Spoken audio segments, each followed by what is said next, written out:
Okay, I think we will get started. I hope everyone's had a chance to grab lunch. Feel free to eat throughout the presentation. This is a great day for the Hoover Institution and for the study of modern Taiwan and modern China.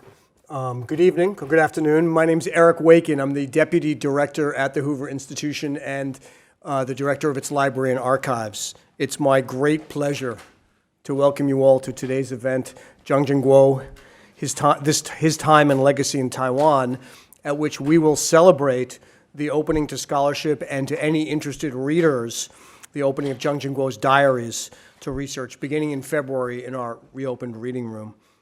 It would be hard to state how important access to these materials are to the history of Taiwan. And it's an honor for the Hoover Institution to be the temporary custodian of these historical materials and to help preserve, describe, and make them available to scholarship. Indeed, those of you who know that we also house Chiang Kai-shek's diaries know that they are the single most requested item in the reading room by visitors for the last 10 years every year. And just as those diaries revolutionized the study of modern China, so Chiang Ching-kuo's diaries will revolutionize the study of Taiwan. We are grateful, and have a lot of thank yous, so you'll apologize while I go through them. We are grateful to the descendants of Chiang Ching-kuo for their support and trust in allowing us to preserve these diaries here. Many people made the day possible. I want to begin by thanking Academia Historica in Taiwan and its current president, Yi Shen-chen, who's sitting here, will make remarks. Ms. Yo-Mei Chang and Mr. Xiao-Yen Chang and their attorneys. The many other Chang family members, especially Mrs. Elizabeth Chang, and her family, who deposited the diaries and this collection of historical materials to Hoover in 2004. Leo and Shirley Song. In the Stanford Office of General Counsel, Lauren Shainthaler and Yian Chen, who's here. Our external counsel at Pillsbury, Mark Litvak and James Chang. The person who allows me to operate as Deputy Director and Director of the Library and Archives, Tom Gilligan. And most importantly, the many Hoover Fellows and other colleagues who helped along the way with this journey of the materials at Hoover. John Racian, Elena Danielson, Richard Sousa, David Brady, of course, the late Ramon Myers, and Daijun Guo, who was responsible for helping to bring them here also. I want to thank everyone at the Library and Archives who worked so hard on this, and all the scholars, and I see some scholars and Hoover Fellows here, Larry Diamond, Norman Neymark, Paul Gregory, Yu Wu, and other interested parties, Josh Cheng, who are interested in the scholarship that is represented at the Library and Archives and at the Hoover Institution. Finally, I want to thank the overseers and supporters of the Hoover Institution, without whom nothing we do would be possible. For those of you who don't know, the Hoover Institution is entirely privately funded. So realizing the vision of Mr. Hoover is done through the generosity of our overseers. I also see Mr. George Schultz has joined us. Welcome, Mr. Schultz. Let me say a quick few words about the institution, then we'll get started. We're here because of the vision of Herbert Hoover, who 100 years ago, in 1919, gave a $50,000 gift to Stanford University to endow what he called the Hoover War Library. In purchasing power today, that's roughly $800,000. Mr. Hoover's deed of gift was a telegram. The most important words were, collect material on war. And from that small nucleus, we have grown into the most important public policy institute in the United States with a library and archive attached to it. By the way, our library was founded 20 years before the National Archives in the United States. And that gives you an idea of Mr. Hoover's vision of what was important and what would be important for the future. Since Mr. Hoover's donation, we've become the world's largest private organization dedicated to documenting war, revolution, and peace in the 20th and 21st centuries. And we are a research center dedicated to ideas defining a free society, which is our moniker. And it's the 200 fellows that are the core to this institution, doing research in national security, economics, democratic governance, literature, science, as well as the fellows from armed services and elsewhere that make the intellectual environment of the institution come alive in Mr. Hoover's vision. I'll leave you with one quote from Mr. Hoover. He said, "This institution is not and must not be a mere library, but with these purposes as its goal, the institution must dynamically point the road to peace, to personal freedom, and to the safeguards of the American system. And this event continues to realize Mr. Hoover's vision. Now, here's how we're going to go today. I'm going to introduce our two guest speakers briefly. Then they will come up and speak, and then I will introduce the panel, and they will speak. In between there, I'm going to ask if Mr. Schultz would say a few words. That would be fantastic for us. But let me begin by two of the men who helped make this possible. Director General Joseph Ma of the Taipei Economic and Cultural Office in San Francisco is a career diplomat of the Taiwanese government who has been posted to the United States, to Sweden, and Palau. In 2010, he was a visiting scholar at Stanford Center on Democracy, Development, and the Rule of Law. He has been a strong supporter of the Hoover Library and Archives and its activities.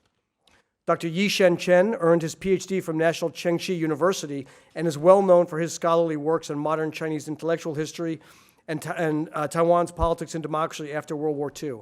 He is head of Academia Historica, and we're grateful for his support. Between 1988 and 2019, he was a research fellow at the Institute of Modern History, known as Academia Sinica. Last July, he was appointed by Taiwan's President Tsai Ing-wen as the president of Academia Historica. President Chen's belief in academic freedom is a key element in making possible the opening of the Chiang Ching-kuo diaries here at Hoover.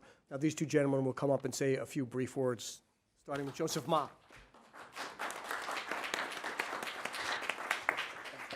Thank you. Honorable George Shultz, former Secretary of State of the United States, Dr. Eric Wackin, and Dr. Yi-Shen Chen, Professor Thomas Gold, and Professor John Copper, and Professor Stephen Goldstein. Distinguished guests, ladies and gentlemen, good morning. It's a great honor and a privilege for me to be here today. On behalf of the government of the Republic of China on Taiwan, I want to welcome everyone who has joined us to attend this seminar on our former president, Chiang Ching-kuo, who is well praised as the driving force behind Taiwan's modernization. And according to a recent survey of Taiwan companies' CEOs by a well-known Taiwan magazine, the Global Views Monthly, 远见杂志, nearly 80% of the CEOs in Taiwan sees Chiang Ching-kuo as the most remembered president, as well as the best contributor towards Taiwan's development. And one of his major achievements was accelerating the process of Taiwan's economic modernization. After the Republic of China withdrew from the United Nations in year 1971, our country was under international isolation. However, Chiang Ching-kuo, as the vice premier and then the premier at that time, led to start the country's most significant and far-reaching economic reforms to address the issue of lacking the infrastructure and the tremendous effects of the 1973 global oil crisis. He began the 10 major construction projects, which laid a solid foundation for Taiwan's progress and made Taiwan become one of the 4 Asian tigers, along with South Korea, Singapore, and Hong Kong. And after he became president in year 1978, he put into effect a series of political liberalization measures as well. He often mentioned world trends, asserting that the tide of democratization could not be stopped. And during his Time magazine interview in year 1985, he announced that he would not be succeeded by a family member. Instead, his succession would be determined by democracy and the rule of law. And in the last months of his life, he lifted martial law, liberalized the media, and allowed new political parties to form, as well as began cross-trade exchanges. With President Chiang Ching-kuo's insightfulness, along with the efforts of those who fought for Taiwan's democratization, the people of Taiwan are now rightfully proud that Taiwan is consistently ranked as one of the freest and the most democratic countries in the world. By many international organizations such as the Freedom House and the Human Rights Watch and Reporters Without the Borders, etc.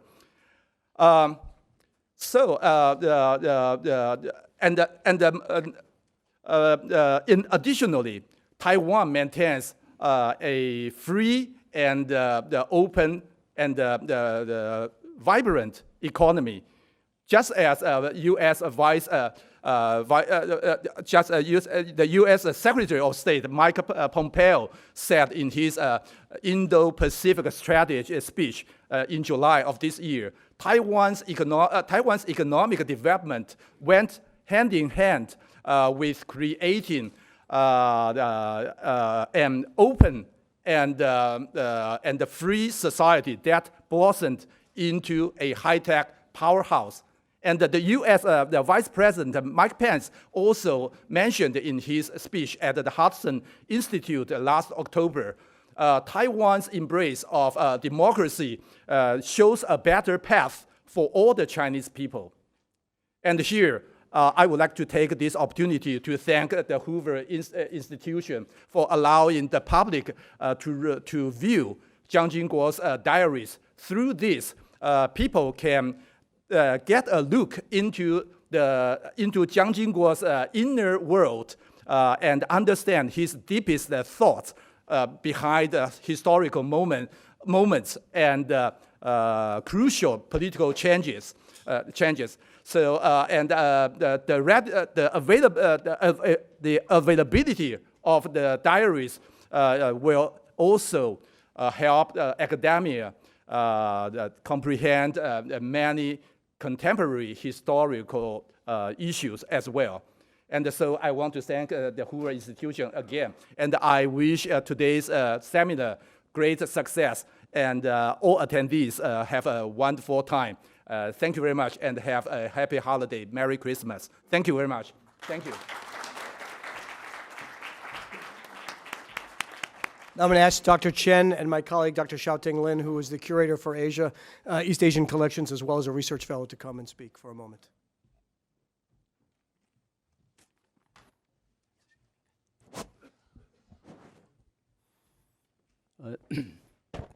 胡佛研究所副所长Dr. Eric Wakin，驻旧金山台北文化经济办事处的马处长，以及各位在座的嘉宾，大家好。Dr. Eric Wakin, Director General Joseph Ma, and all distinguished speakers and guests.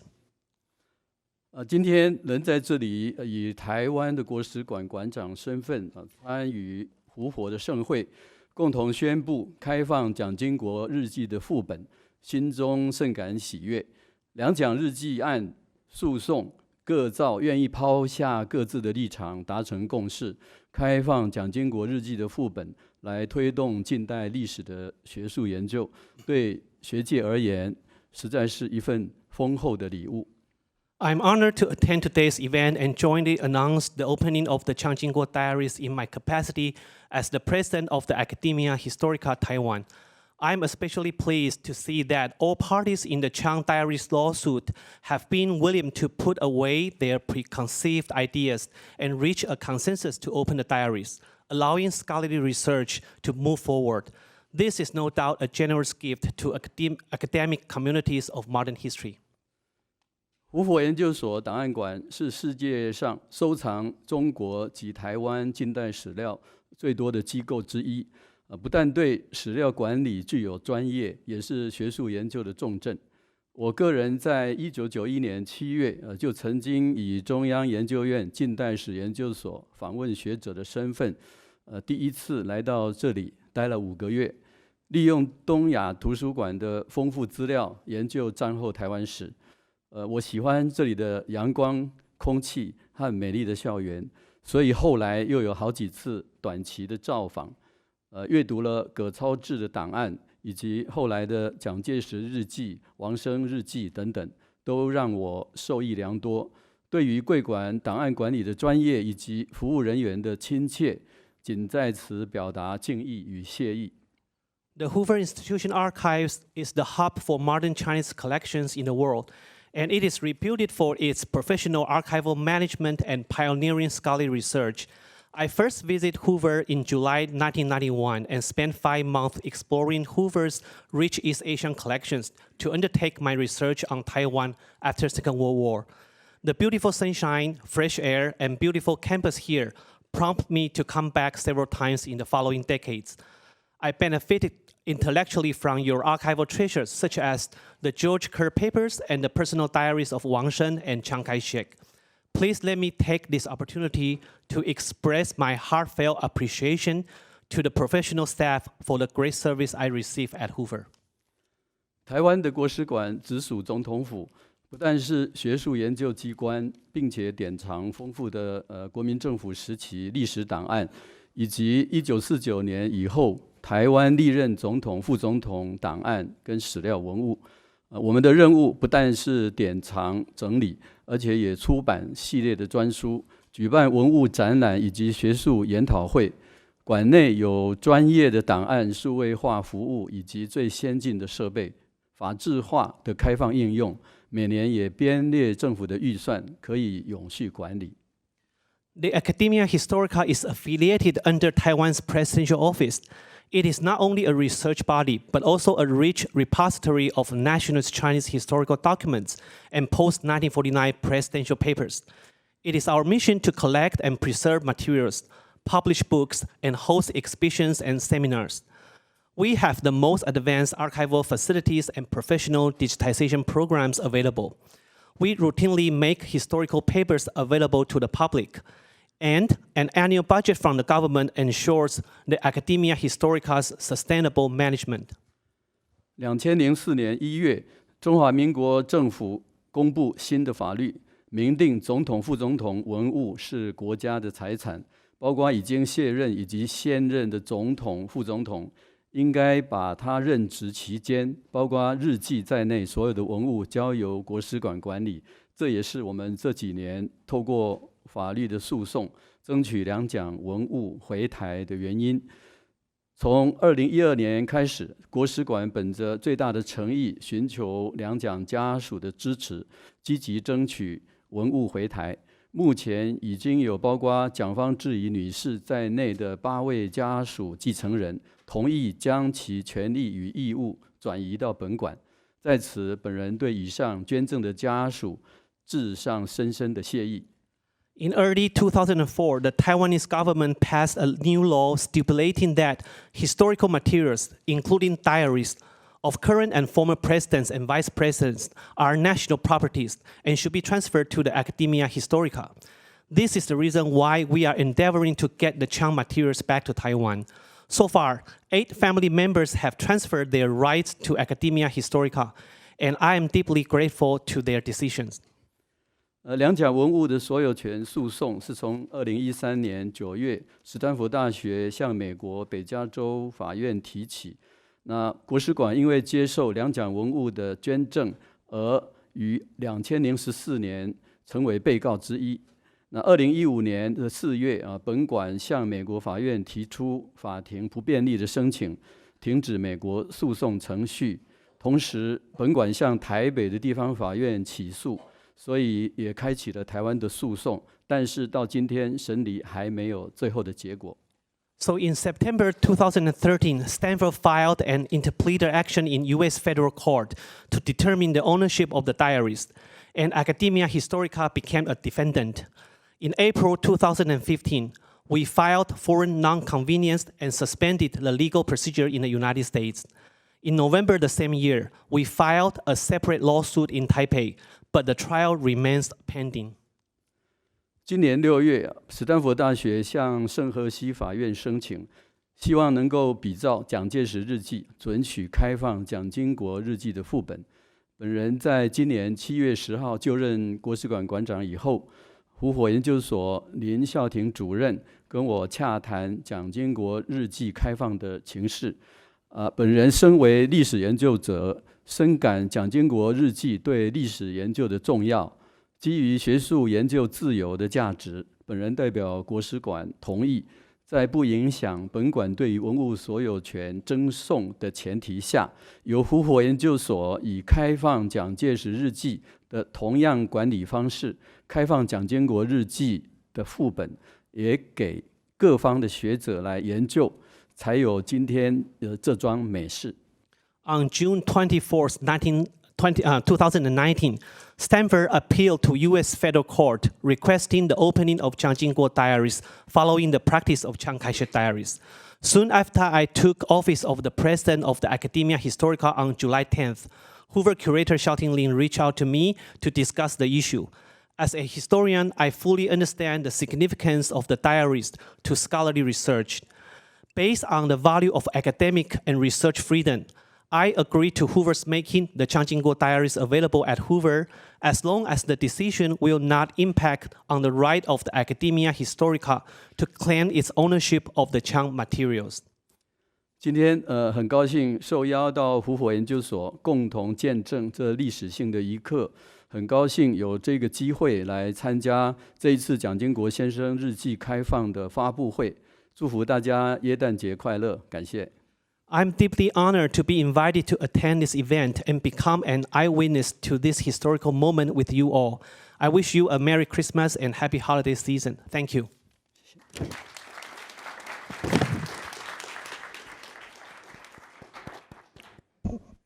Before we introduce the panel, I know Mr. Schultz may not be able to be here for the entire time, and I wonder if Mr. Schultz would like to say any words about Chiang Ching-kuo. I know you have nothing prepared, but we'd be willing, love to hear something. If someone could bring Mr. Schultz a microphone, please.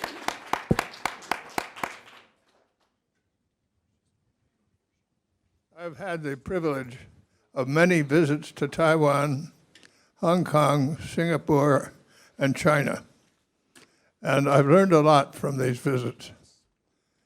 And also have been here at Hoover for a long time. So one of the things I've learned is how powerful these archives are. Because you look back even at my own archive and I say, gee, 50 years ago when I was Secretary of Treasury, did I think that? But there it is.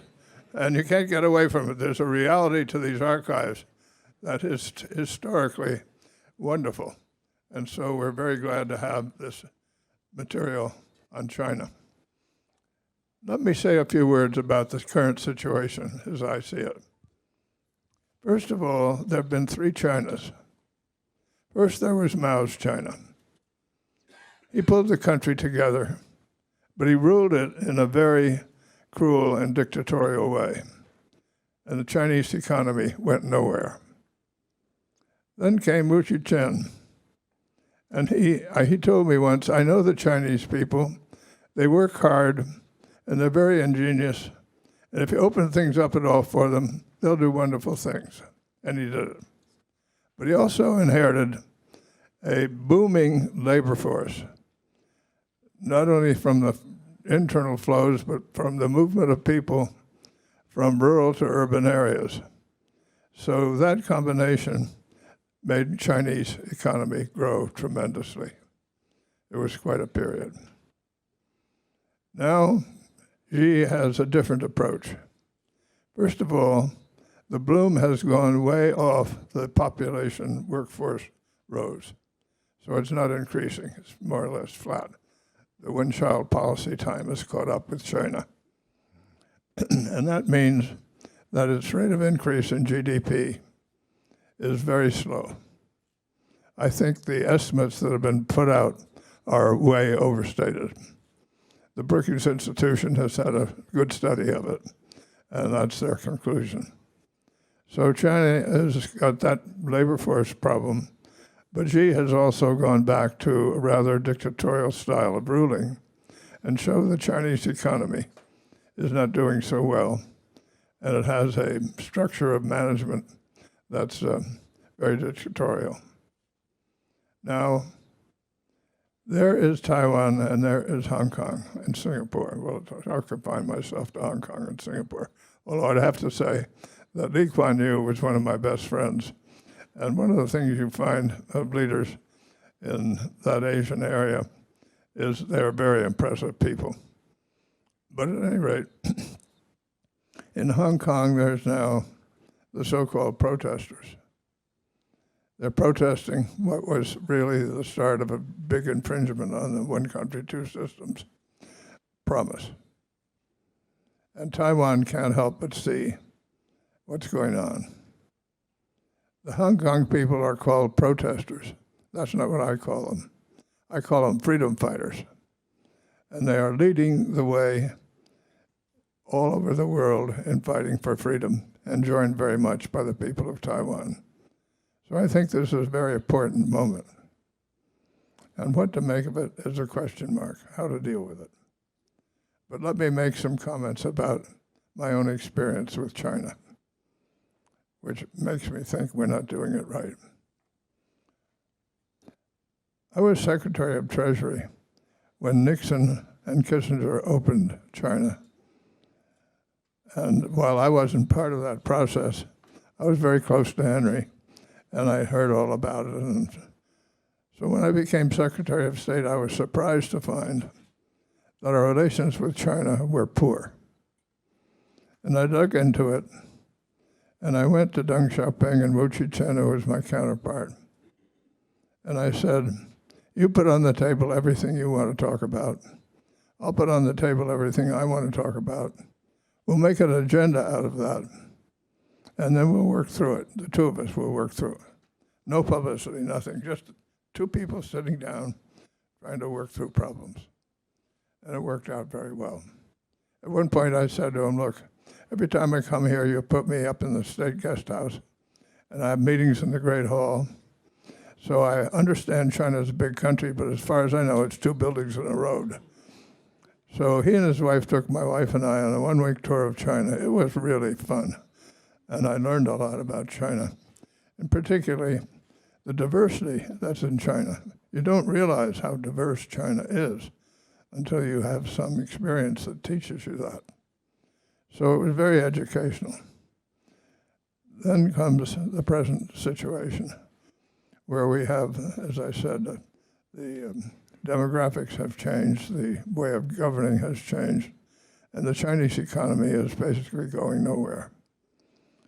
So I think that it's very important for us in the West to support the people of Hong Kong and Taiwan in their quest for freedom. It's essential. They're fighting for us as well as themselves.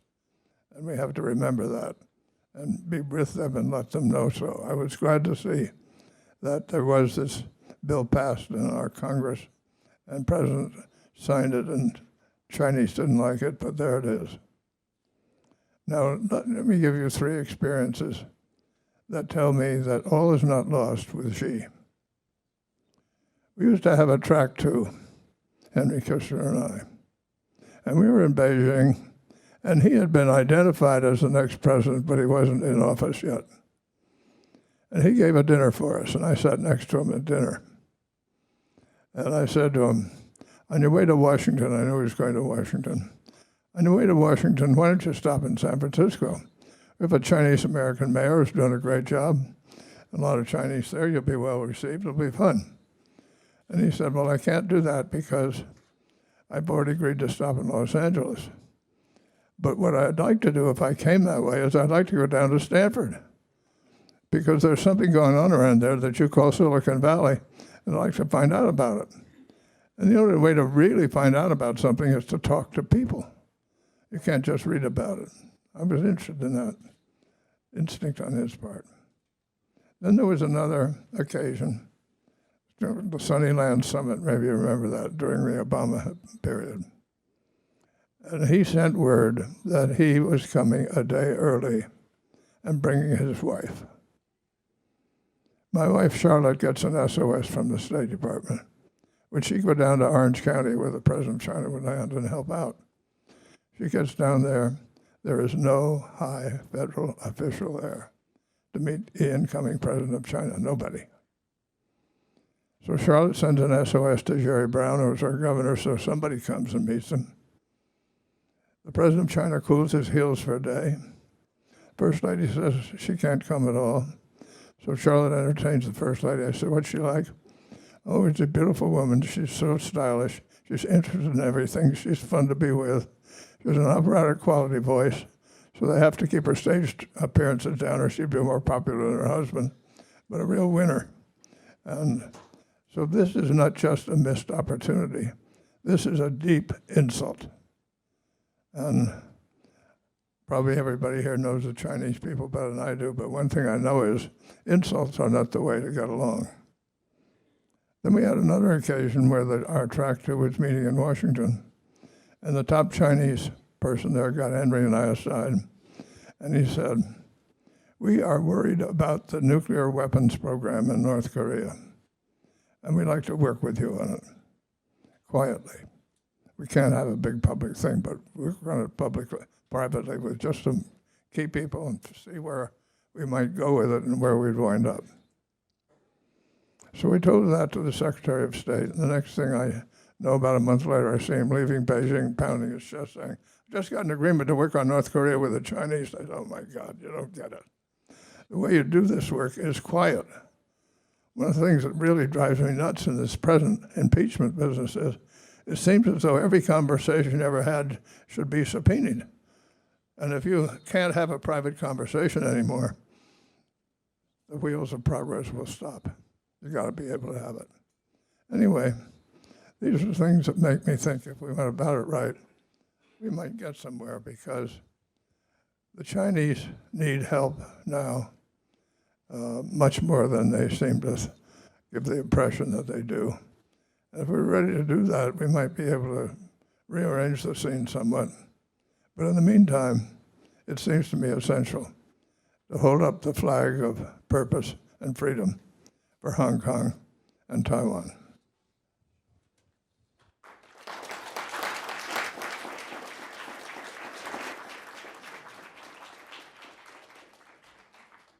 Thank you so much, Mr. Schultz. Thank you. Okay, with those words, let me introduce the panel, and they will each speak for a period of time, and then we'll take questions after all three panelists have spoken. Stephen Goldstein is the Sophia Smith Professor Emeritus of Government at Smith College. He's now at Harvard's Fairbanks Center and directs the Taiwan Studies Workshop there. His research includes issues of Chinese domestic and foreign policy. His current research focus is on the relations between the Chinese mainland and Taiwan, as well as the evolution of U.S.-Taiwan relations. Professor Goldstein's most recent publication is titled China and Taiwan. John Copper. Professor Copper is the Stanley J. Buckman Distinguished Professor of International Studies Emeritus at Rhodes College in Memphis, Tennessee. He is the author of more than 30 books on Asia and international affairs, has testified before the Senate Foreign Relations Committee and House Foreign Affairs Committee, and its Subcommittee on Asia and Pacific Affairs. Professor Copper's most recent book is Taiwan at a Tipping Point, The Democratic Progressive Party's Return to Power. Thomas Gold. Professor Gold is Professor of Sociology at University of California, Berkeley. Since 2000, he has also served as Executive Director of the Inter-University Program for Chinese Language Studies. His book, State and Society in the Taiwan Miracle, was the first to apply theories of dependency, world systems, and dependent development to an East Asian case. He continues to write about changes in Taiwan and has a book in process entitled Remaking Taiwan, Society and the State Since the End of Martial Law. Please give them a warm Hoover welcome. Gentlemen. I'll speak for myself. Please, Bill. Okay. What I'd like to do today is two things. I'd like to talk a little bit about the nature of diaries, because after all, that's what we'll be dealing with. And secondly, I'd like to talk about their potential value as a historical document. First, diaries. What is a diary? Most scholars of diaries would argue that diaries have four qualities. The first quality, and perhaps most important quality, is that they're self-focused. They're written in the first person. They're ego-driven, as one author has called them. Secondly, a diary is usually treated as a confidant, as a friend, a friendly listener. Anne Frank, the Jewish girl who was murdered at Auschwitz, named her diary Kitty. Thirdly, a diary is intended for private use, usually. It can be also prepared for publication. It can be also the case that, for example, in the case of Agnes Nunn, that there'd be two diaries, one personal diary and one diary intended to be published.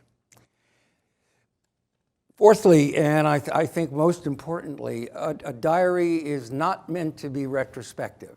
That's a memoir. A diary is meant to be of the moment. And of course, mostly diaries are written in a calendric or a diurnal way. Today I, tomorrow I will. That's what a diary is. The question is, why does somebody write a diary? One type of diary you might consider to be a historical diary. Someone who's sitting down and writing the world around him or her as he or she is living it or seeing it.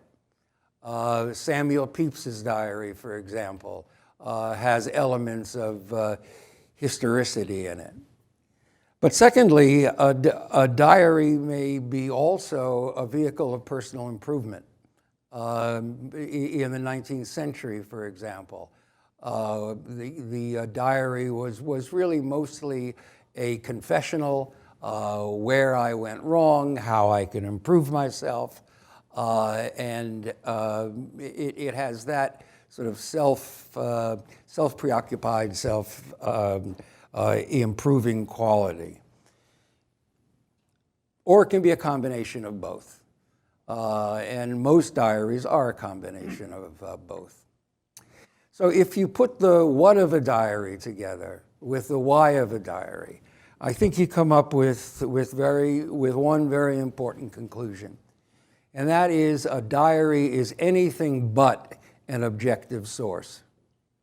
A diary is not a factual document. A diary is a subjective source. A diary is the world or the self or other people as seen through the diarist. As one author has said, a diary is somewhere between history and literature. It can be more literature sometimes, it can be more history sometimes. Louis XVI, the last king of France, kept a diary. He has no entry whatsoever for July 14th, 1789. Apparently nothing happened when the Bastille fell. And I think, again, that quality of a diary is very important when you think about the other famous diary that Hoover owns, the Diary of Chiang Kai-shek. If the Diary of Chiang Kai-shek is heavily weighted in regard to the confessional and reflective pole, if you were only to read the diary, you would think that Chiang Kai-shek was some neo-Confucian Christian seeking self-improvement for the benefit of his nation. There's clearly more to Chiang Kai-shek than that. And I think the perils of relying on a diary, if any of you have read the recent biography of Jay Taylor, very ambitious, very good piece of work. He relied very heavily on the diaries of Chiang Kai-shek. And I think in some cases he went very wrong. So a cautionary note. Let's have a sense of what we're looking at here. And let's have a sense of what the potential value might be of what we're looking at here. Okay, on to the diary and on to Chiang Ching-kuo. Chiang Ching-kuo is clearly one of the most important and also most fascinating figures in the history of the Republic of China, both on the mainland and on Taiwan. His formative years were spent in the Soviet Union. He supervised reform projects during the anti-Japanese war. He worked on security issues during the Civil War. In Taiwan, he served as defense minister, premier, and finally president. He was deeply involved in the White Terror, the policy that the Kuomintang pursued towards the Taiwan population in the 50s and 60s. But on the other hand, he also is recognized, and rightly so, as having played a very important role in the initiation of democracy in Taiwan. So we're dealing with an important man. We're dealing with actually a fascinating man. What's my interest? Well, my own interest as a political historian would be on the period from 1949 to 1988, with special emphasis on his management of the relationship with the United States, with special emphasis on, if you will, Chiang Ching-kuo as a diplomat. Now, the relationship between Taiwan and the United States from 1949 until 1979, when the United States recognized the People's Republic of China. That relationship was a conflictual relationship. It was a relationship full of tension. It was a relationship between two allies who had very different objectives. The objectives for Taiwan during that period and for Chiang Kai-shek, and perhaps, we don't know, for Chiang Ching-kuo, certainly he spoke the spoke. Whether he walked the walk is another question. But the objective for the Kuomintang officially on Taiwan during that period from 49 to 71 was, of course, return to the mainland. The objective was to end the Civil War with their ultimate victory. The objective for the United States from 1949 until 1971 was actually to constrain Taiwan, to constrain the possible effects that Taiwan's efforts might have on provoking a war between the United States and China, while at the same time trying to manage some kind of working relationship with the People's Republic of China. From 1971 until 1979, the relationship changed, of course. During that period, Taiwan and the government of Taiwan was seeking to salvage some kind of an international presence, some kind of a relationship with the United States, even as the United States was seeking to build a relationship with China. Chiang Ching-kuo was active during these years. If you read the documents in the foreign relations of the United States, for example, you can see that Chiang Ching-kuo managed many portfolios. Not only defense minister, not only prime minister, but he made 5 trips to Washington. He met 3 presidents. Until his death in 1988, he was easily the single moving force behind Taiwan's America policy. So as you look at that policy, what are some of the issues that you might want to think about and hope to learn about from the diary? And I've made a list which I'll very quickly run through and then end. We'd like to know more. We'd like to hope. Let's preface everything is we'd like to hope that we learn more about first the intelligence sharing between the United States and Taiwan during this period. This was one of Chiang Ching-kuo's most important and earliest portfolios.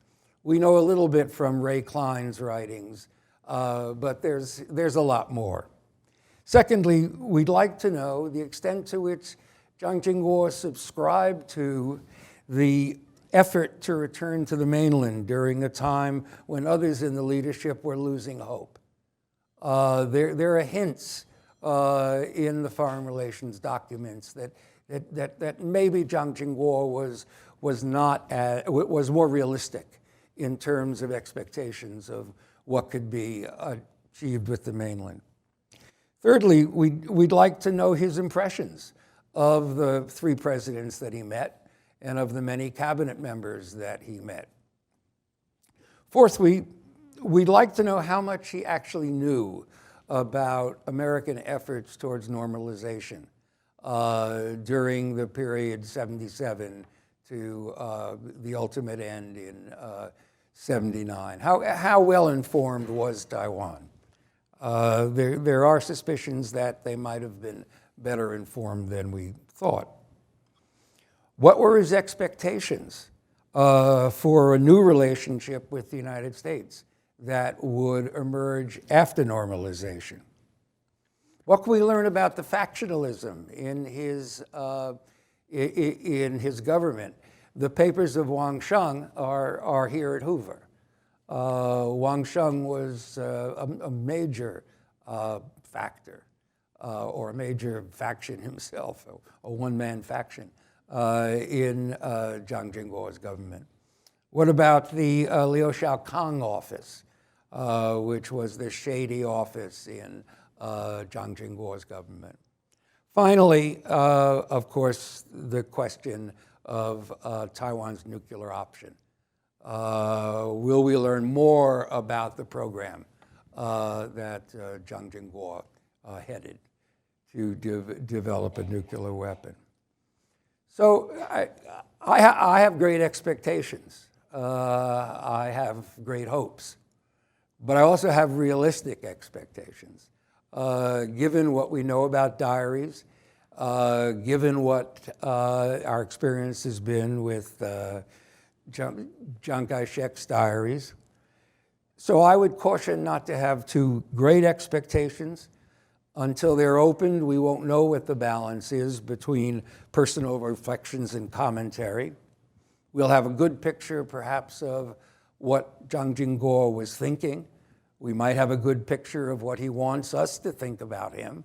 That's clearly Chiang Kai-shek's motives.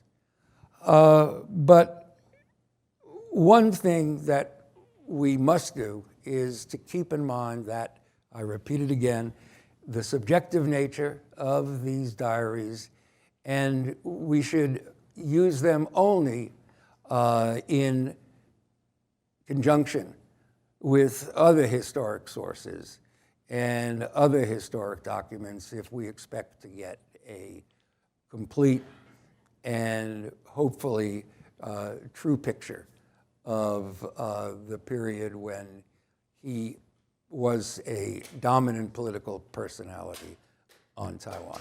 Thank you. I'm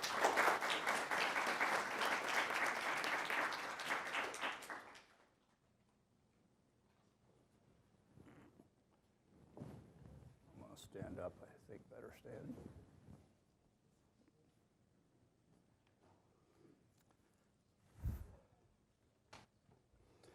Thank you. I was here in the late 1970s. Good thoughts about Hoover Institution in Stanford. Then I accepted a position in the Department of International Studies at Rhodes College and remained there until 8 years ago when I retired and moved to Florida. Actually, I didn't go there for the weather. My wife got an offer she couldn't refuse from college there as vice president. Anyway, we've been in Tallahassee ever since.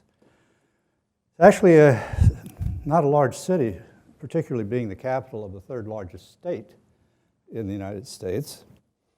Kind of a sleepy town.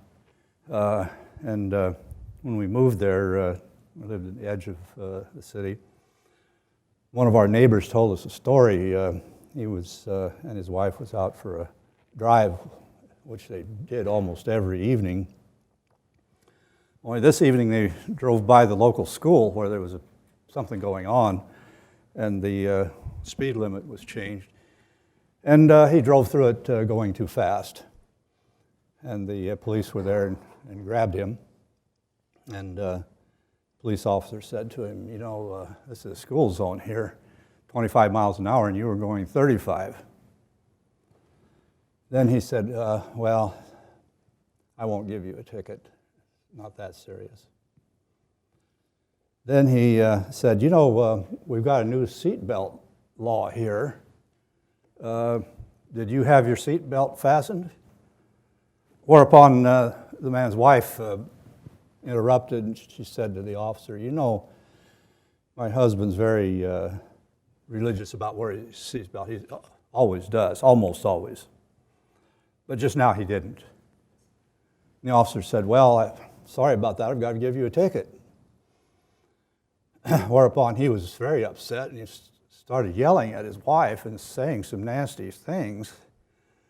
And the officer was kind of surprised, and when he stopped, the officer said to the wife, is your husband, does he talk that way to you all the time? She said, no, only when he's been drinking.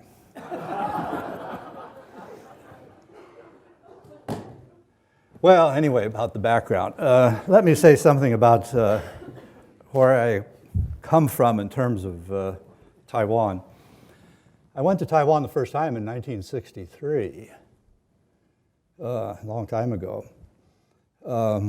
I went as a student of the East-West Center. They didn't have any, hadn't made plans for housing for anybody at that time, so I had to find my own place. I did through a friend. I found a family that had a room and could get board and room. It was in Wanhua, the very old part of the city, very near what tourists came to know as Snake Alley, a place where you could walk around and find some odd things, men playing with snakes, and the courageous ones would kiss the snake on the mouth sometimes. It was a place where you could have dog meat if you want, or cat meat, or alligator, or whatever else was there. And it was a time, this really tells you how things have changed. There were almost no taxis in Taiwan at that time. This was in Taipei, in the heart of the city. Well, that came later. I stayed for almost a year, went back to the United States after that. Then in '68, I returned to Taiwan to teach university there. Then in 1971, I moved to Japan, taught with the University of Maryland, their Far East Division, and had a chance to teach a semester in Taiwan every year. In '76, I returned to the United States, but traveled to Taiwan normally once or twice a year.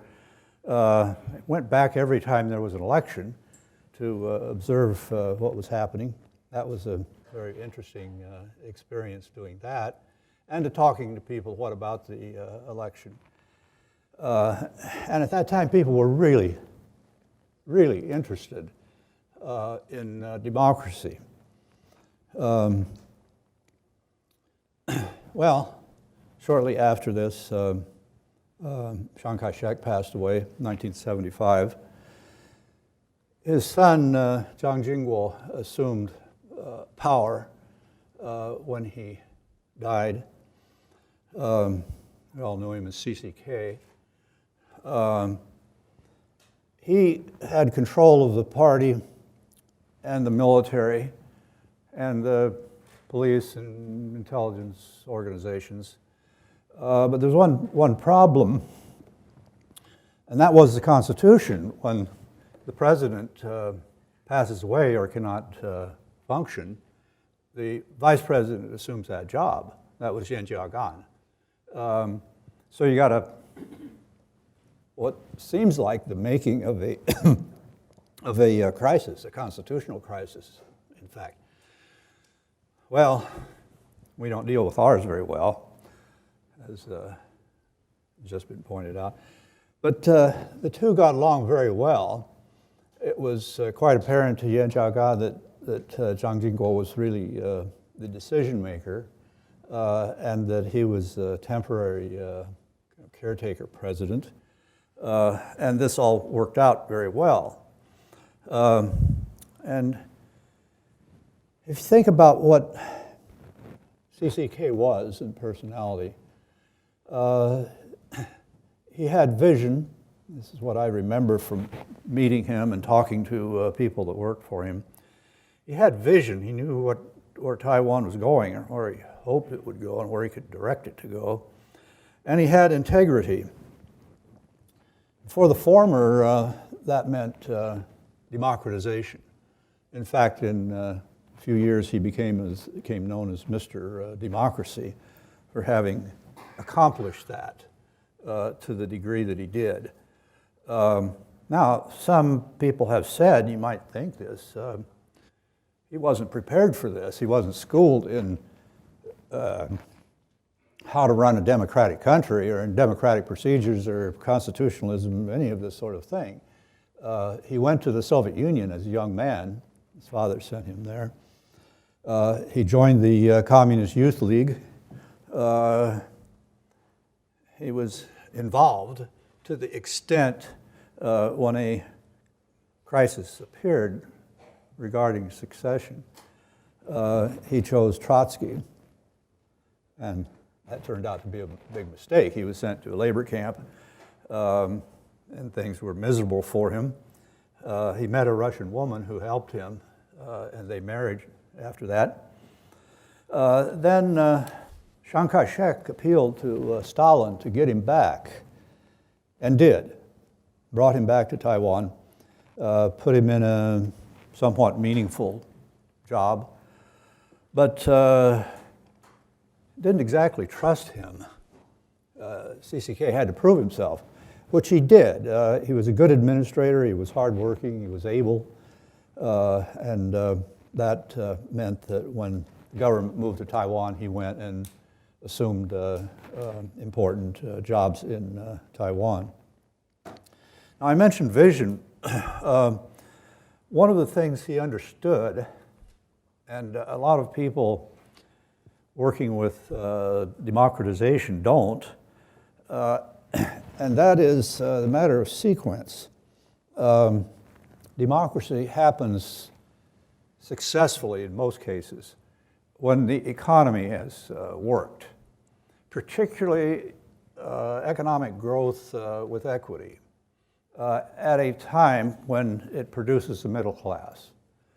And that was the time when he became president and realized that it was time for democracy, and he was going to do something about that, and he did. In the meantime, he kept the economy going. In fact, he had some ideas of his own. The first big economic projects, which were to the tune of $50 billion US, that was a lot at that time, to build a new airport, to build freeways, and so forth. These were, to a large extent, his doing with advice from the economic people that Chiang Kai-shek had and that he kept.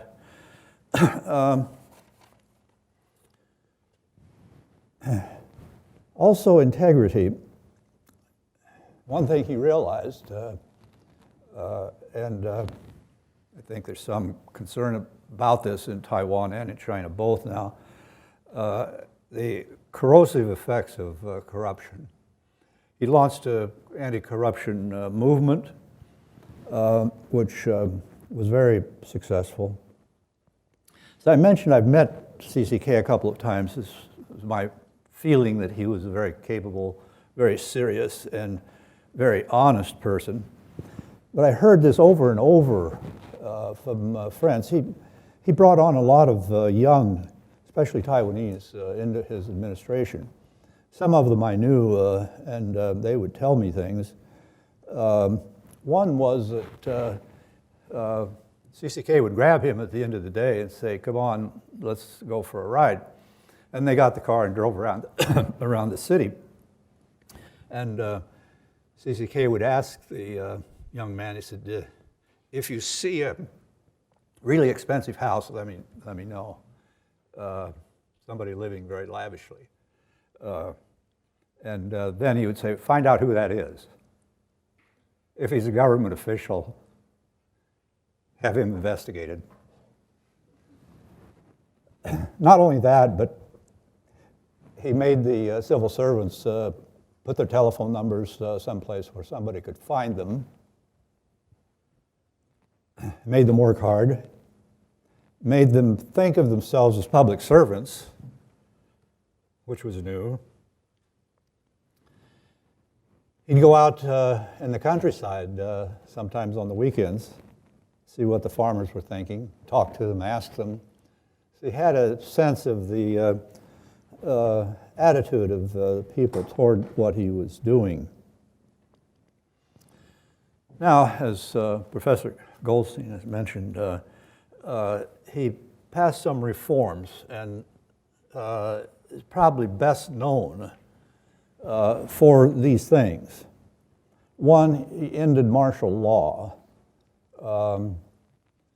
This was quite controversial. It was a carryover from the time when the two sides were at war, and that continued on in Taiwan. But it was time to get rid of it, which he did. And not only was it the end of martial law, but the legal system changed because of that. The relationship with the media changed because of it. There was a ban on political parties, new political parties, that is, and that was gotten rid of soon after that. And you had political parties forming, lots of them. One was very successful. In 1985, the Democratic Progressive Party formed, and the next election, the press all spoke of it as being a two-party election, which it was. He also ended the ban on people traveling to China. Almost no one from Taiwan went to China before this. It was banned. People were curious about China, but nobody went there, and China didn't come to Taiwan. He ended that, and there was extensive travel after that. And in the sense Taiwan was isolated from China, it was no more. This grew with extensive business contacts across the strait, now to the degree that 40%, something like that, of Taiwan's exports go to China. There's vast investments going back and forth, and people are learning about the other side. So you think of Taiwan's history in relationship to China, first of all, it was war. That state of war existed for a number of years after the government moved to Taiwan. Then you had the period of economic boom in Taiwan. Not much contact with China, but no one wanted this, and no one thought about unification. After all, China was poor and its government was not democratic. This changed in the 80s with the opening up of both sides and tourism and a lot of business contacts. In 1990, Westview Press asked me to write a book on Taiwan that would be interesting and maybe used for classes that were about Taiwan. I did that, and I named the book Taiwan Nation, State, or Province, ? Focusing on the matter of unification or nationhood. By the way, the book was banned in Taiwan and in China as well. I got that ban released, lifted in Taiwan. And the press has asked me, it's been quite successful, and every 5 years they ask for another edition. Rutledge just bought the rights of it from Westview, and they asked me to do a 7th, which came out last week. Anyway, in the meantime, another matter that interested me was the U.S. relationship with Taiwan, particularly after President Carter broke relations with Taiwan, established relations with China, and did it all of a sudden without warning and without making any significant preparations for how Taiwan would get along after this. Well, what happened, the Congress intervened and wrote the Taiwan Relations Act, which the wording of it, a lot of people in Taiwan didn't like it, but it essentially restored to Taiwan in some important ways its sovereignty. The use of the courts in the United States, diplomatic relations, the U.S. contacts with Taiwan on a military level, which made relations informal but workable after that. CCK played an important role in that because it was traumatic.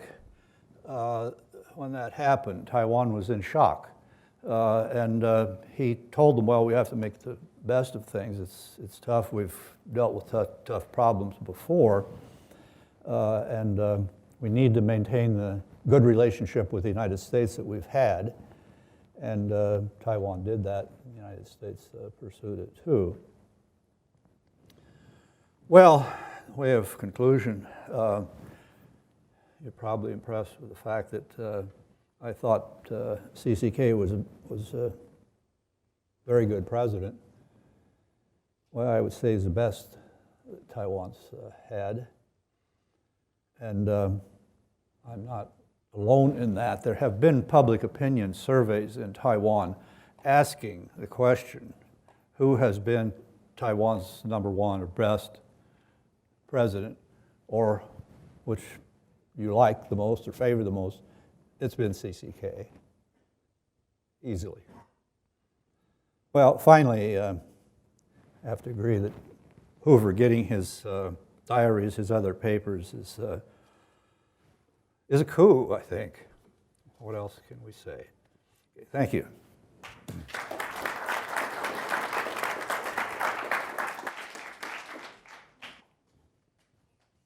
Thank you. Am I on? On, okay. Well, thank you very much. I'm really very pleased and honored to have been invited to participate on this panel.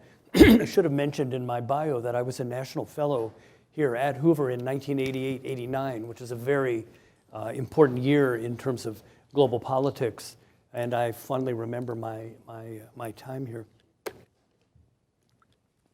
So Chiang Ching-kuo's death in January of 1988 occurred during an upswing in what the political scientist Samuel Huntington labeled the third wave of democracy, which was a topic of focus and great interest at Hoover in that the year that I was here. This wave had swept through Asia in the 1980s, bringing about fundamental changes in the political institutions of the Philippines, South Korea, then Taiwan. And Chiang Ching-kuo, who I will also refer to as CCK, was a central figure in this historically significant movement. I claim no expertise in the study of CCK. I never met him in person, but I lived in Taiwan during his rise in the early 1970s, and again during his assumption of supreme power in the party and state towards the end of that decade. I visited the island several times in the 1980s, before and after his passing, and felt very strongly his central role in the implementation and transformation of the political system, as well as his personal transformation, or at least the transformation of his presentation of self over the course of nearly 2 decades. My time teaching at Donghai University in Taichung from 1970 to 72 coincided with a very bad time for the Republic of China on Taiwan. The Kissinger and Nixon trips to the mainland, culminating in the Shanghai Communique, the loss of the China seat in the United Nations, loss of diplomatic relations with important countries such as Japan and Canada, and conflict over Diaoyutai. Chiang Kai-shek was in declining health, and the PRC was aggressively re-emerging on the global stage after the debacle of the Cultural Revolution. People I knew were very concerned about the rise of CCK through the ranks of the KMT and the state. They associated him with the construction and implementation of the authoritarian apparatus. And you mentioned the White Terror. In the early 1970s, nobody would dare talk about the 1950s or what we subsequently call the White Terror. But his construction and implementation of the authoritarian apparatus, including secret police, student informants, censorship, crackdown on dissent, and so on.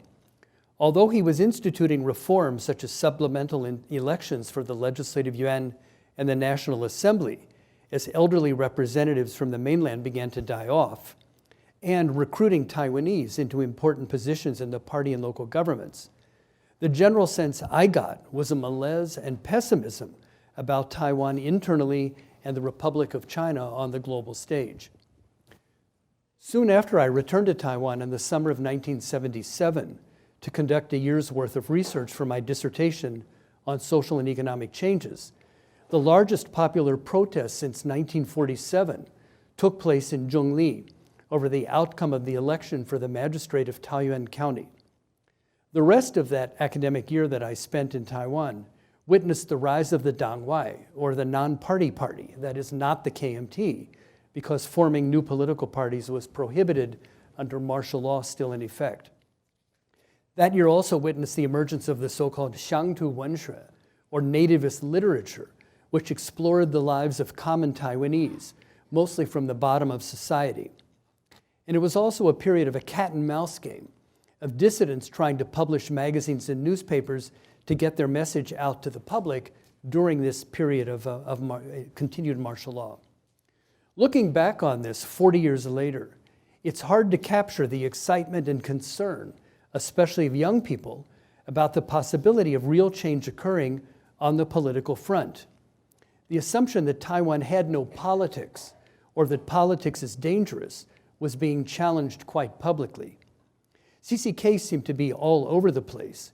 With media, televisions were ubiquitous by then, beginning newscasts with reports of his informal meetings with common folk and downplaying of the anti-communist rhetoric. He seemed to be quite sincere in associating with and listening to common folk, which, given his heavily Zhejiang accented Mandarin, I found when I heard him speak, I can't imagine the local people in Taiwan understanding what he was actually saying, but that's another issue.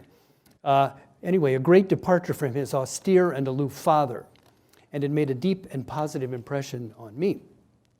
In the Taiwan politics field, there has been a debate over whether to attribute the democratic breakthrough that took place in 1986 to 87 to CCK's vision or to popular social movements. To me, this is not a helpful dichotomy.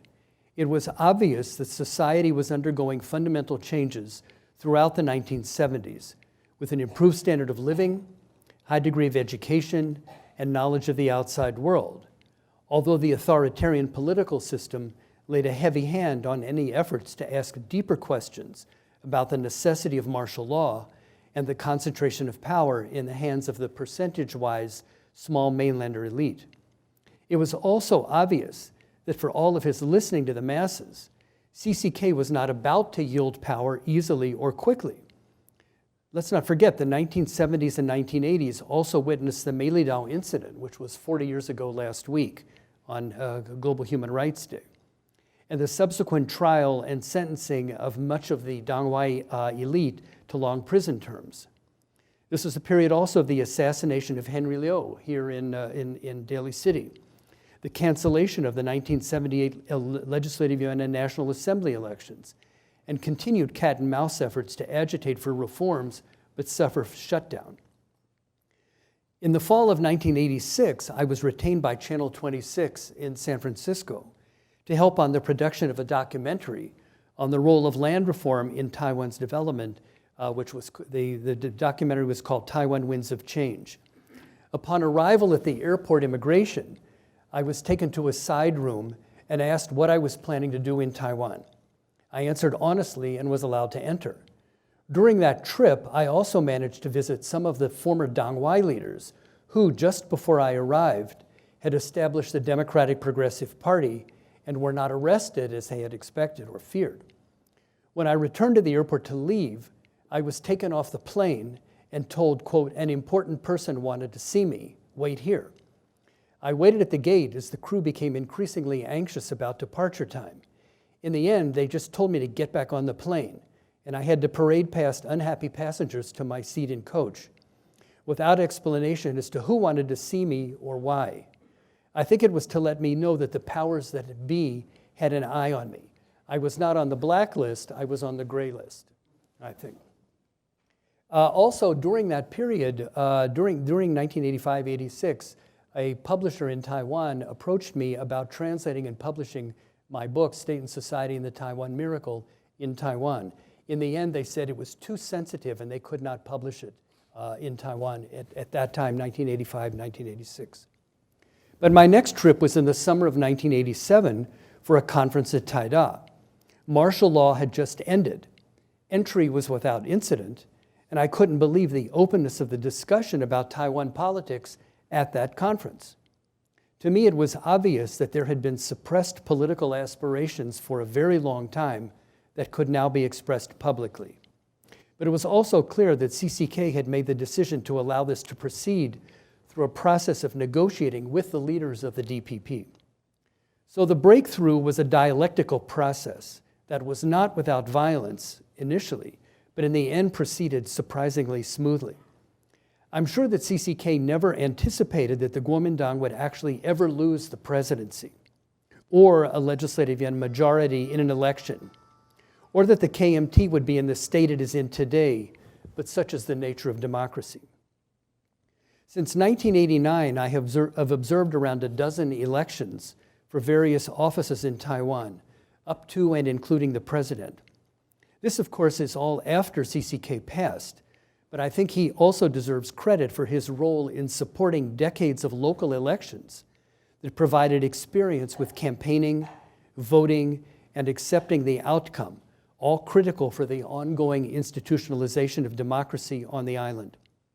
For the first few elections in the late 80s and early 90s, I was part of groups that observed or monitored the process in a Jimmy Carter sort of way. We were not asked to sign off that the elections had been free and fair, but there was a clear effort by the Kuomintang and the state to demonstrate that they were. For subsequent elections, including the one next month, I go with other Taiwan Wallas, merely as scholars to understand how things have evolved. One remarkable and clear thing, which is also very important for those of us of the older generation, is how all of this is now taken for granted. It's no big deal. It's what Larry Diamond of Hoover in the back there calls the democracy has become the only game in town. And I think that it has become deeply institutionalized in Taiwan now. I began by situating CCK and Taiwan's democratization in the context of the third wave of democracy. I unfortunately have to conclude by noting that we appear to be in the third reversal of democracy. When two Nobel Peace Prize winners, celebrated for their support of democracy in Myanmar and Ethiopia, respectively, now stand accused of a range of anti-democratic and non-peaceful policies, to say nothing of the rise of populism, nationalism, racism, and physical and cultural genocide in so many places around the world.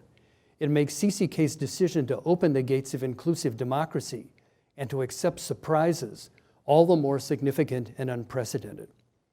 I expect that the diaries will provide new insights into his thinking along the complex and tortuous path that he traveled throughout his life and his decisions leading to the making of Taiwan today. Thank you very much.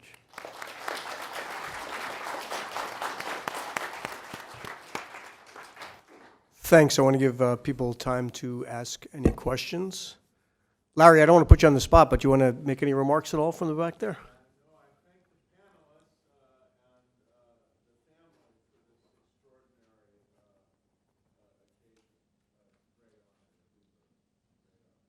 Thanks. So open for questions from the audience then. Well, wait, if you wait for the microphone, thanks. Hi, Mei Hui Huang asking. I understood what is going to be shown or to be viewed is finished in the year of 1979. So I'm wondering what happened the rest of his life. Maybe Shao Ting can answer that. So what you're going to show, it ends in 1979.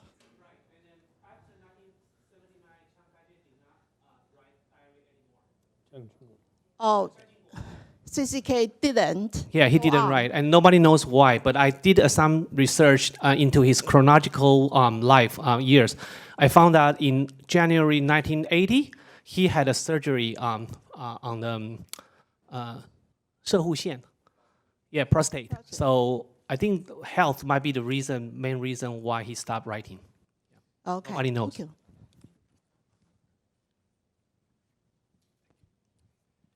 John Zan with CTI TV of Taiwan. We know Chiang Ching-kuo's diary spans from the mainland to Taiwan. It also covers long periods of time, different historical periods of time.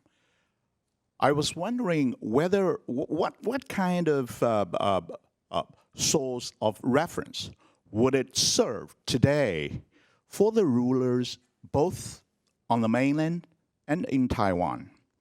Thank you.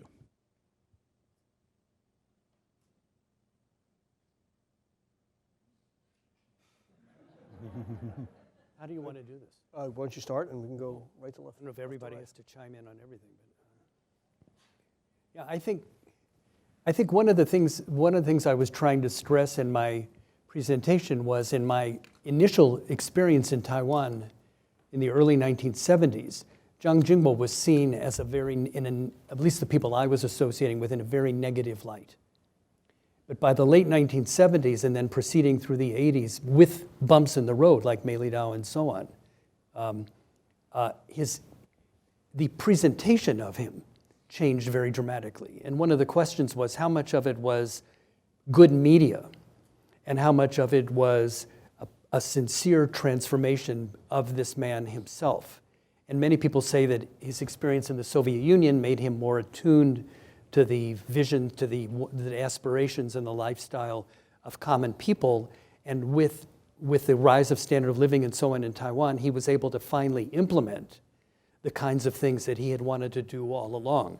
So it's possible that the diaries will reveal the relation between the individual and the larger social structure, especially a person in that position of power, that now is the appropriate time.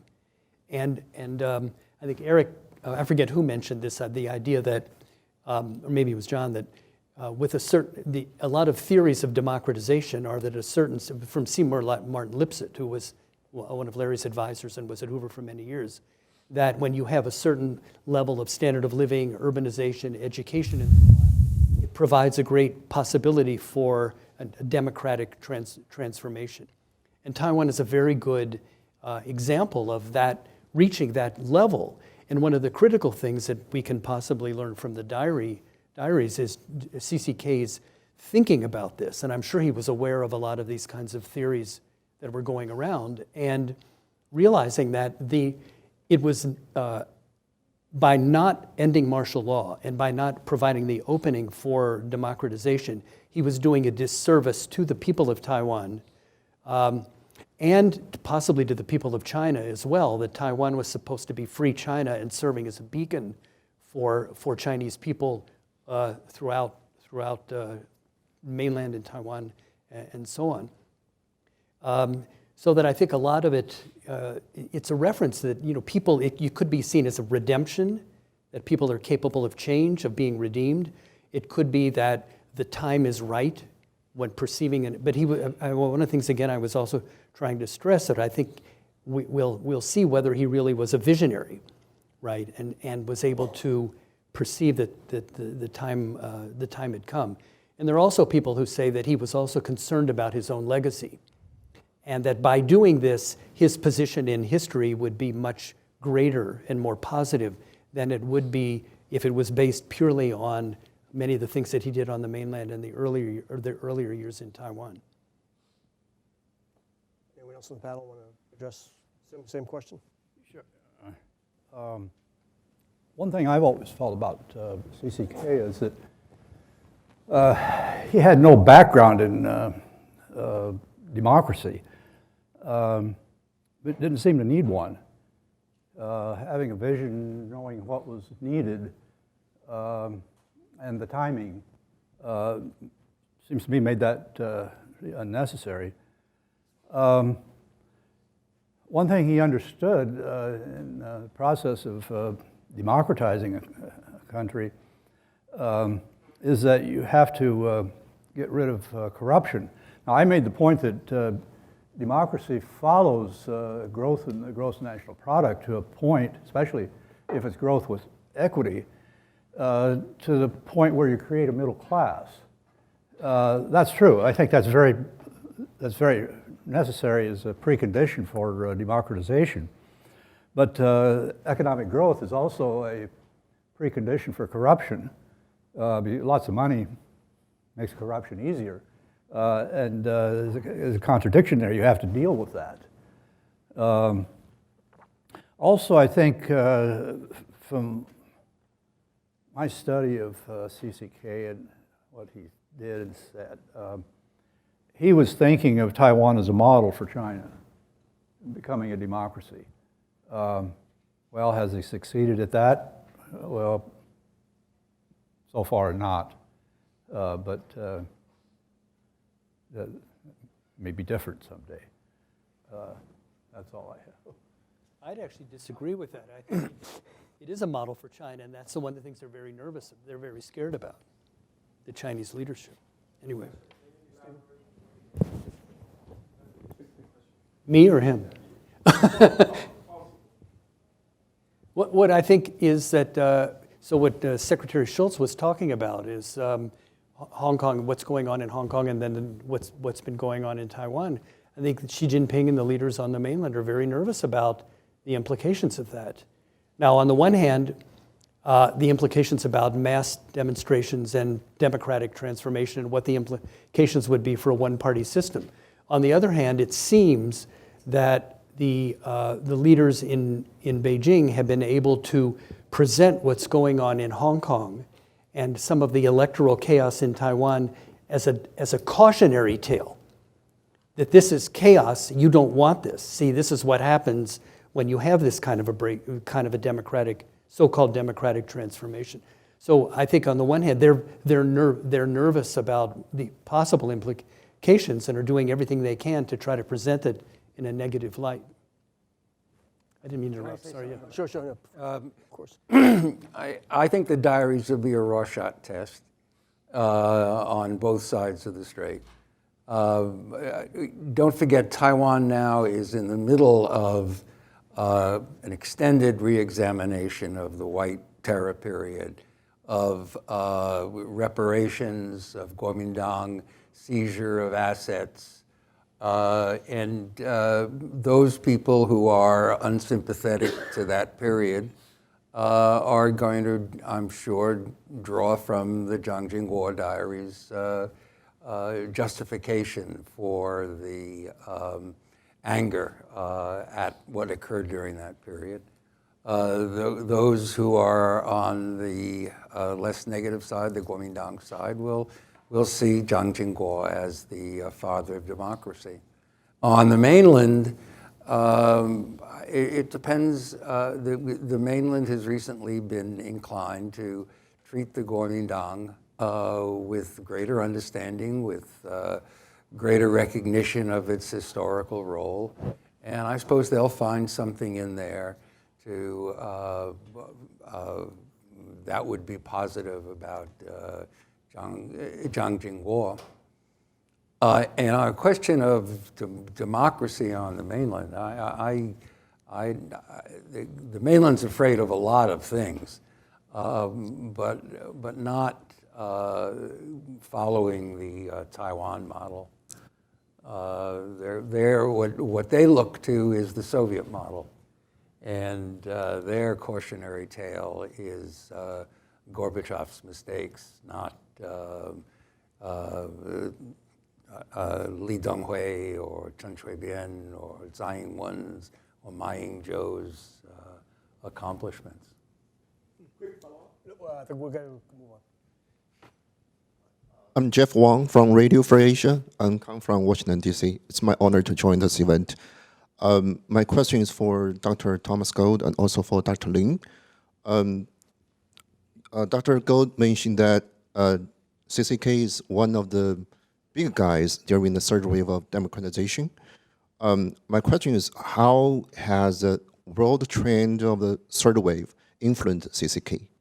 And my question related to that question for Dr. Lin is that in his diary, did he mention anything the world trend influence him?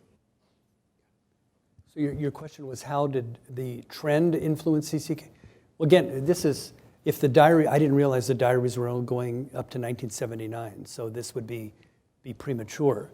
But you had the collapse of Marcos in the Philippines, the Yellow Power movement, right? And then you had South Korea, which is in many ways, well, I mean, it was a very tough authoritarian military, but not martial law regime.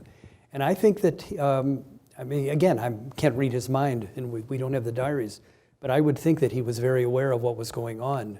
I had to be very well aware of what was going on. And again, it gets back to what I've said to you is, I think, thinking about his role in history, and that it was an opportune time to make Taiwan, to preserve a positive or give himself a positive approval rating in history, as well as to do something beneficial for Taiwan and for Chinese people more broadly, to demonstrate that it could be a successful transformation to democracy.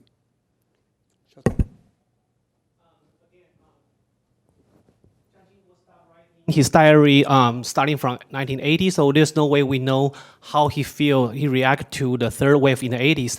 But if you had a chance to read some of his contemporaries' memoirs or diaries, like Hao Bo-chun or Li Denghui's notes, you can find that he's actually willing to adapt himself and to face the challenge of the democratization in the 80s.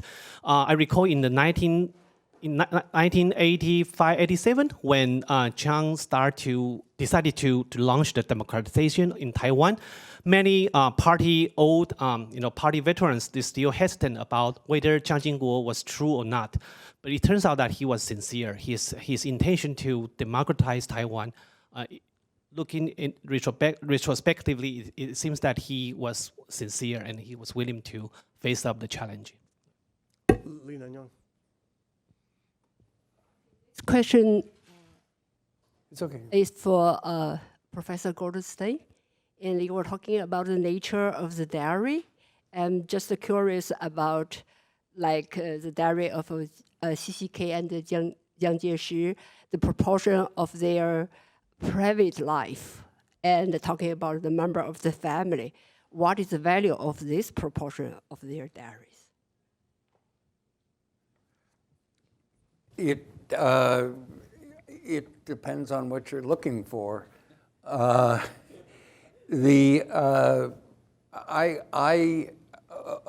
what I've seen of Chiang Kai-shek's diaries, you don't get a lot of candid comments about the family and about the people around him. Again, we can't talk for CCK's diaries. But I guess the prior question I would ask, and I would ask you, is how valuable is it as historians for us to know about family relations? And can we expect any diarist to be honest about their family relations in their diaries? Now, Samuel Pepys, for example, the most famous English diarist, Samuel Pepys confesses to the fact that he beat his wife, and he felt terrible about it. But I don't trust anybody telling their diaries about how they feel about their family.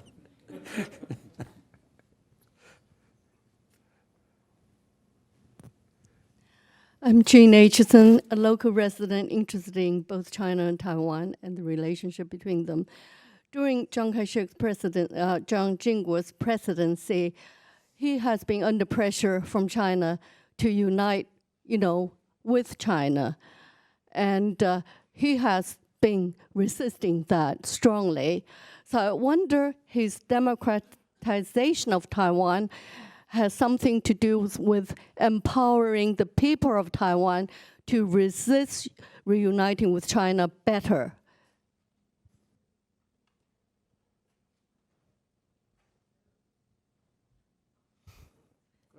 There's been that question for a long time, whether by democratizing Taiwan, whether CCK really made it more difficult to unify the country. There's a lot of debate about this. Most say he did, that made it more difficult by democratizing Taiwan. His reply would have been, and it was this in some context, that what I'm doing is trying to save China, democratize Taiwan, make Taiwan a model for China to follow. Clearly, China followed the economic development model of Taiwan.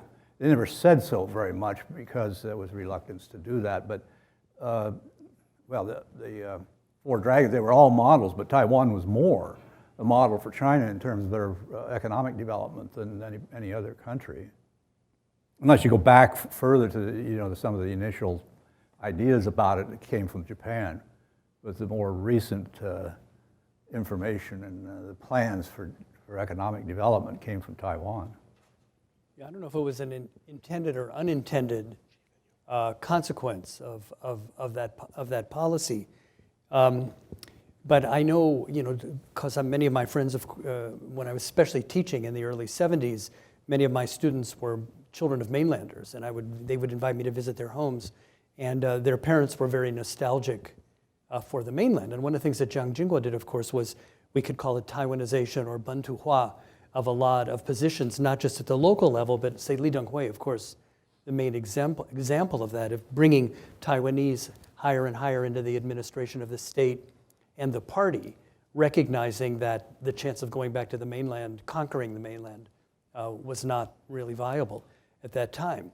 And I think, the opening, allowing people to go to the mainland, it's not clear whether it was intended to make them more advocates, stronger advocates of unification, or what I found is when I talked to people who had been to the mainland in the late 1980s, they said, boy, the mainland has, I didn't realize, first of all, that I've spent over half my life in Taiwan, and that now I'm much more associated with Taiwan than when I go back to the mainland.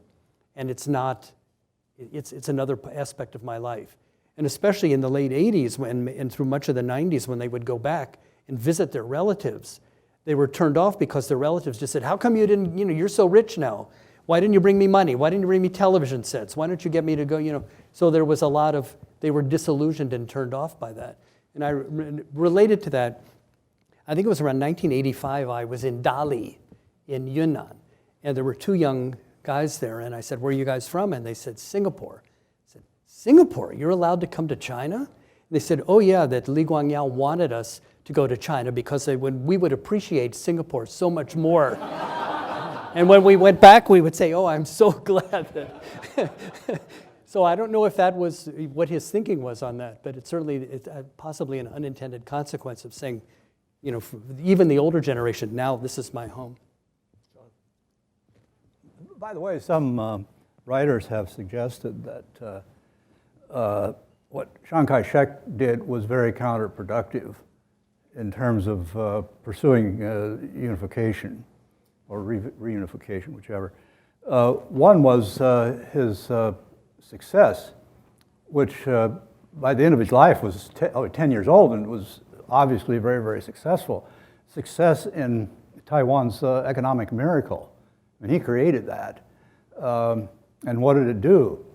Well, it was the necessary condition for democratization. Second, he did something else we've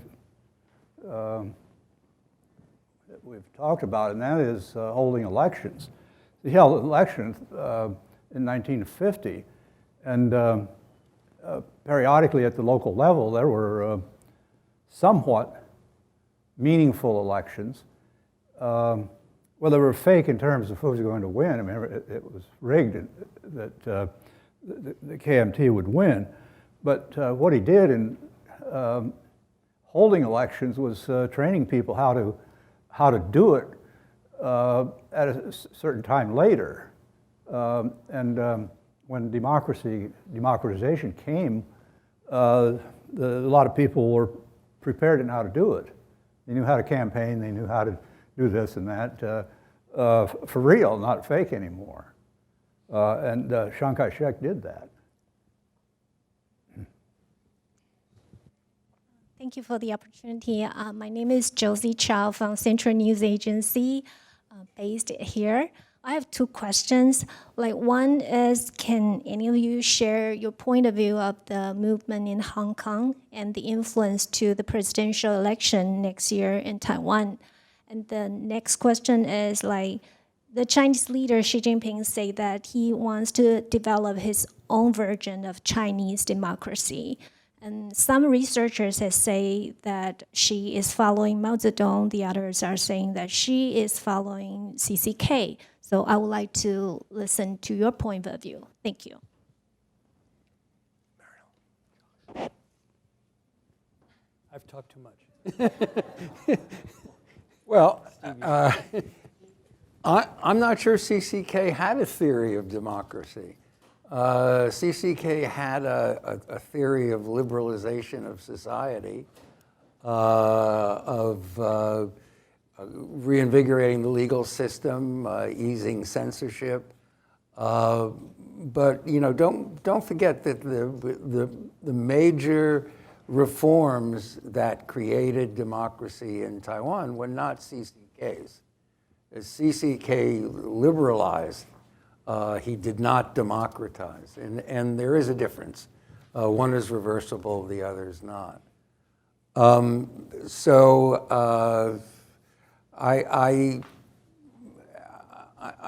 think that Xi Jinping, I don't know exactly what Xi Jinping is thinking, obviously, but I'm sure that he's closer to Lenin than he is to either Mao or CCK. What was the other question? Hong Kong. Hong Kong, you just have to look at the public opinion surveys.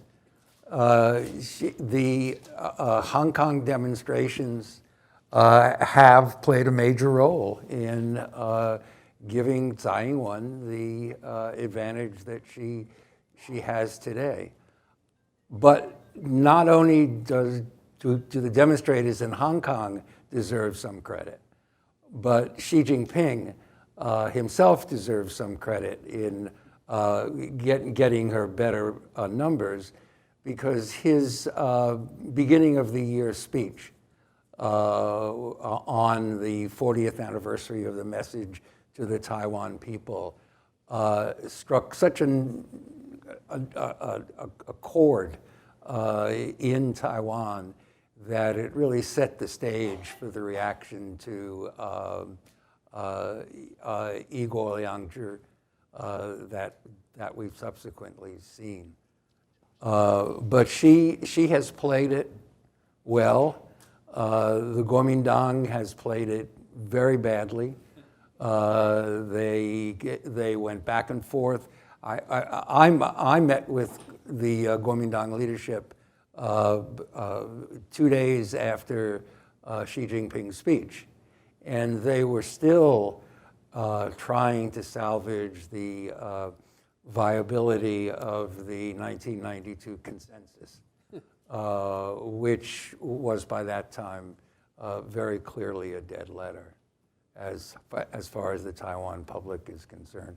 So Hong Kong has played a major role. Just look at the fact that she had 12% favorability in November of 1988, and look at her numbers today. 2018 rather. What did I say? 1998. Oh, great. That's what I heard. She didn't have great numbers then. 2018. It's so obvious, and she's played it so well as a political tool. I would say that his model is Putin. Putin, that more than Mao or whoever else you said. I think, because Putin is giving more of a gloss of a democratic system with some voting and party competition and so on. But it's also, the huge amount of corruption, which, you can play off different factions against each other, the oligarchs and so on and so forth, but maintain a very strong authoritarian system. And they've lately been getting closer, haven't they? Well, but Lenin is the party. Yeah, the party. Lenin is the party above all, Yeah. and that's where Xi Jinping is today. Josh.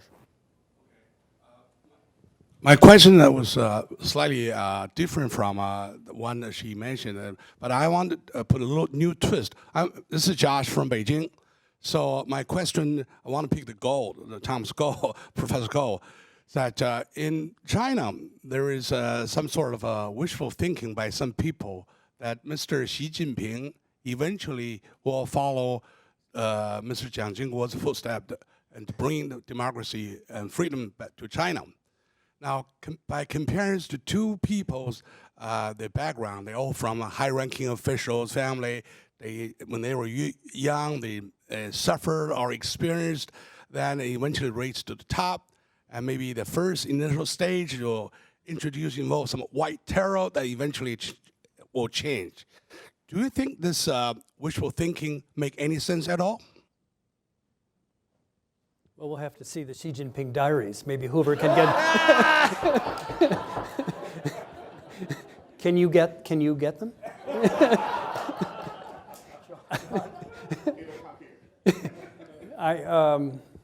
Again, it's Chiang Ching-kuo. On the one hand, you could say, from my experience in the early '70s, who could predict that he would be considered the avatar of the pioneer of democratization in Taiwan? So people go back and look, and again, this is where the diaries can be important. It's not only in Taiwan, but also his period in the Soviet Union. That maybe he saw the relation between the party and the state, how local people were mistreated, all of these kinds of things. So some people say that planted the seeds in his mind of the importance of liberalization or democratization, that he was able to finally carry out when Taiwan had reached a certain stage of development. And also, we can't forget Taiwan's fragile international position also meant that something had to be done in order to preserve Taiwan as something of an autonomous entity, if they wanted that. But I think, again, so some people initially, because Xi Jinping spent a week on a farm in Iowa, therefore he was a Democrat, right? He can understand the value of democracy. But it's so hard. I mean, again, the role of the party in keeping secrecy and so on, it's a black box. I think it's a mistake to make CCK a Democrat, because that's where diaries would have helped after 1979. As Tom just said, he was a survivor, and I think he realized that the way Taiwan was going to survive, once he lost the tie with the United States and once he lost international legitimacy, what was left. Build some support in Taiwan. Did he want to build a genuine two-party system in which the Kuomintang could possibly be defeated someday, as happened in 2000? No. But he believed that liberalization, a better relationship with the population, was necessary if he was to survive, because his legitimacy had been eaten at its very base by the United States derecognizing, and by most of the world. His government was no longer the government of China, as far as the world was concerned, as far as the United States was concerned. If it wasn't the government of China, then what was it a government of? Taiwan. And I'm sure that's the way his mind worked. But to make him a Jeffersonian Democrat in the absence of diaries and more, I think is a mistake. I hate to say that on the day of his diaries unveiling. Thank you so much. John Zan, CTI TV again. I want to rephrase or fine-tune my question just a little bit. What would President Xi or President Tsai say, either collectively or respectively, if they were to read the diary? Will they say, gee, this is the real role model that we have to follow? Or would they say, this guy is really from another universe. I need to distance myself from him. I'm looking for a good bite. Thank you.